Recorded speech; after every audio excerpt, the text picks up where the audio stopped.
Good morning, welcome back to the channel. This is going to be a quick little video kind of showing you my setup in preparation for archery deer season 2025. So I have like a little 9-acre plot, nothing real big.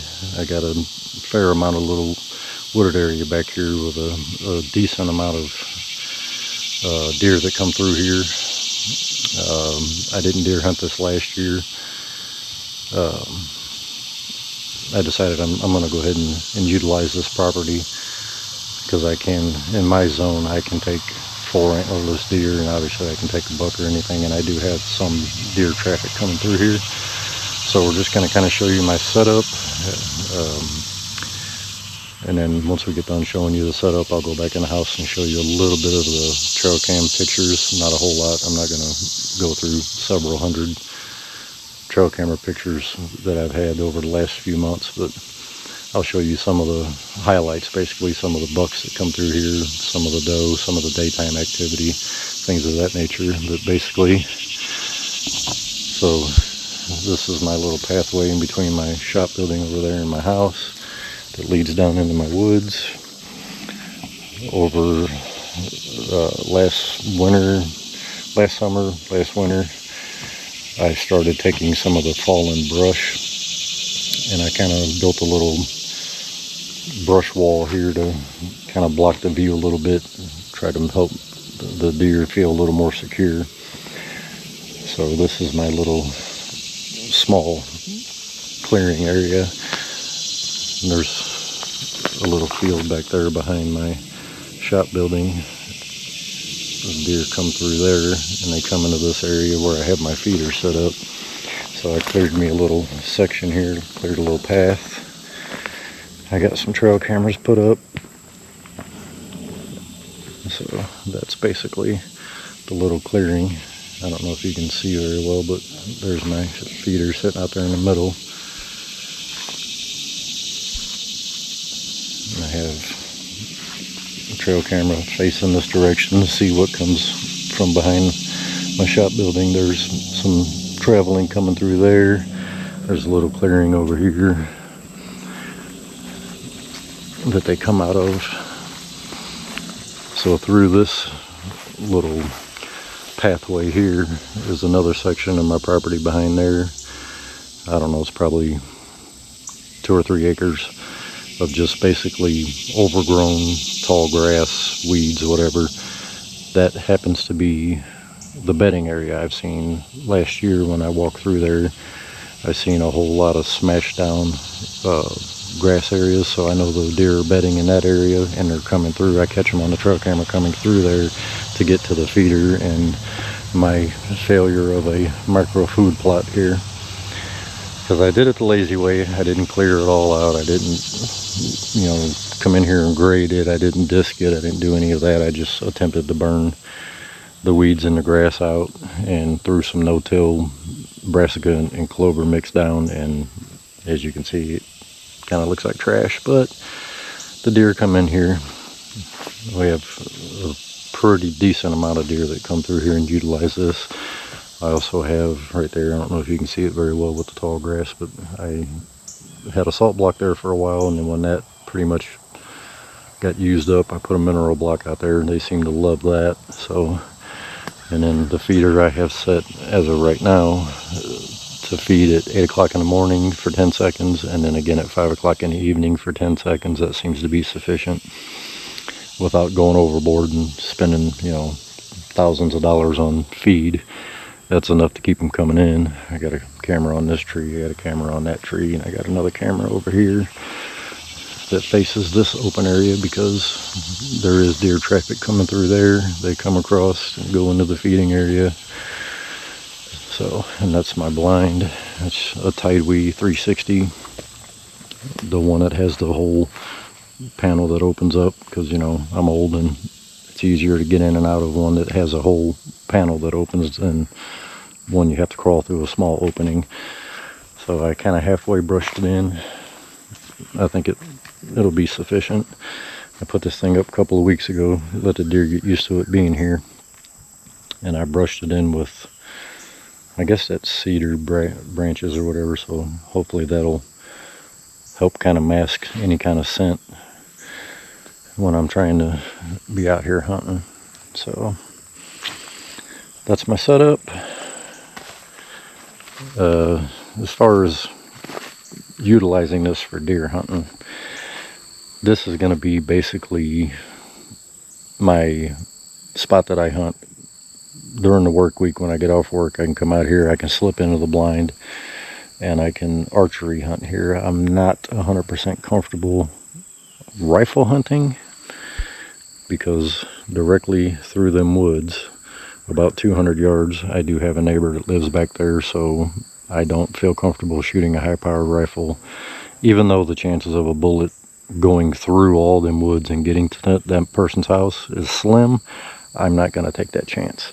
So I will be using this section more for archery hunting, and I may hunt slug out here during rifle season.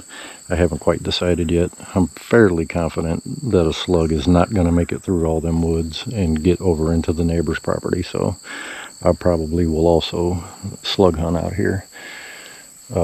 Me and some guys from work are going to set up like a deer camp on public land, so we will be actually hunting public land the majority of rifle season. I will probably, like I said, still hunt this with a shotgun and a slug during rifle season, but mainly set up for hold on, let me turn this camera back on. Mainly set up for archery. So as far as the micro food plot goes, like I said, it looks like trash. I have sections that doesn't get very much sunlight, so nothing wants to grow there.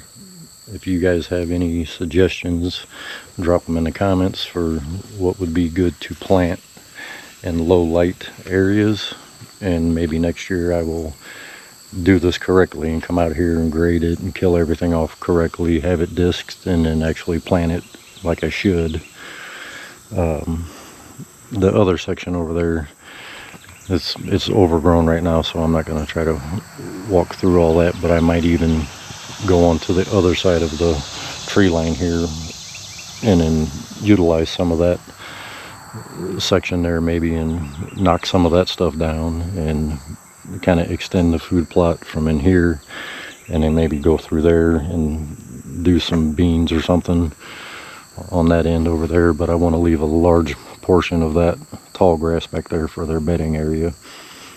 So, because there's a tree line that runs behind my shop building, and then this tree line here, that tree line there, and then what separates my property from the neighbor's property, there's a tree row around the back, and then that 2 or 3 acre section in the middle of all that is just real tall grass and weeds. And you know, I might utilize some of that area and make an extension of this food plot over there and set up maybe like a elevated blind or something on the corner facing that direction, because I know there is a lot of traffic coming from that area into this area here. But I also have traffic coming from straight through there. I have traffic coming in this section of the woods, and then I also have the traffic that comes in from my open field over here. So like I said, you have any suggestions, drop them in the comments. That's pretty much my setup out here. So I have the blind up.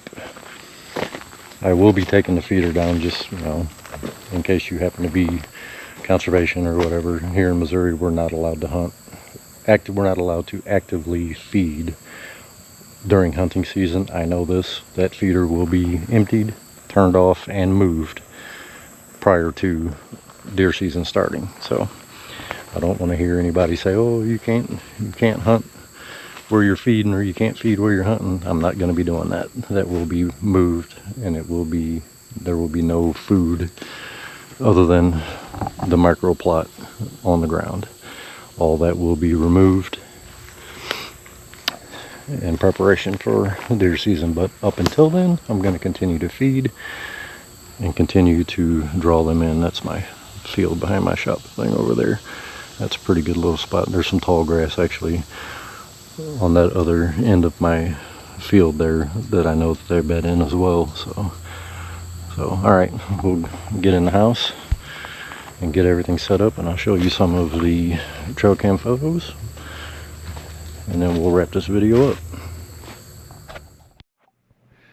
All right, we're back in the house.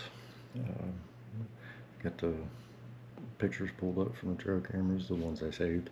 I didn't save, 200 or 300 pictures. It'd be kind of boring. I don't want to sit here and try to go through several hundred pictures over the last month or so. I just saved some of the important ones, the ones with the bucks, so you can see the size of the racks, all the bucks that's coming in and out of here, and then a couple of pictures of the daytime does, and I think there's some pictures of the fawns that are living on the property. So hopefully there won't be too much of a glare and you can actually see, because we're looking at these on the laptop. So we'll get you spun around and we'll show you these pictures real quick. And then, so this here is a daytime doe right there, and that one came in at 2:43 in the afternoon. Here's some of the bucks, so you can see that there's one here, and one there. Not the greatest quality of pictures, but, and I'm getting the glare out of this window. Let me see if I can turn the laptop a little bit. Get that. There we go. Get that glare out of there. That's a little bit better. So you can see those three. You can see the wreck on that one. And that's a nice size wreck on that one. That one ain't too bad either. That's a little bit up close.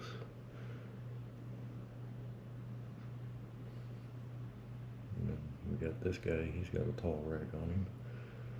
So both of these guys got pretty decent racks. And that's the mama with the two fawns. They live on the property, they're here regularly.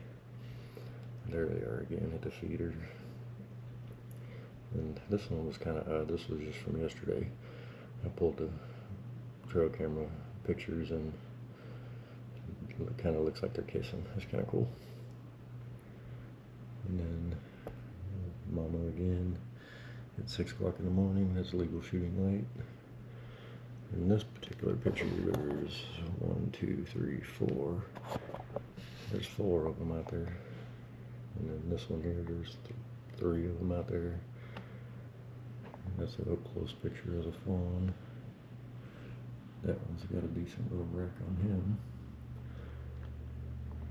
The same with this guy. He's got a nice little rack. So, and then again, another daytime, 6 o'clock p.m. legal shooting light. So, and then there's another big boy. That's another big boy. Kind of hard to see that one, but there's 2 of them back there. And then another doe at 7:40 in the morning. So that's pretty much the gist of it. Like I said, I didn't want to bore you guys with 200 or 300 different photos over the last month, but so that's pretty much it. This is a fairly short video, just basically showing the setup that I have out in my backyard and some of the deer that's been coming in and out of the property. So I hope you guys enjoyed. If you wouldn't mind, like and subscribe. We'll have more content coming. I'm going to be sighting in my crossbow, getting ready to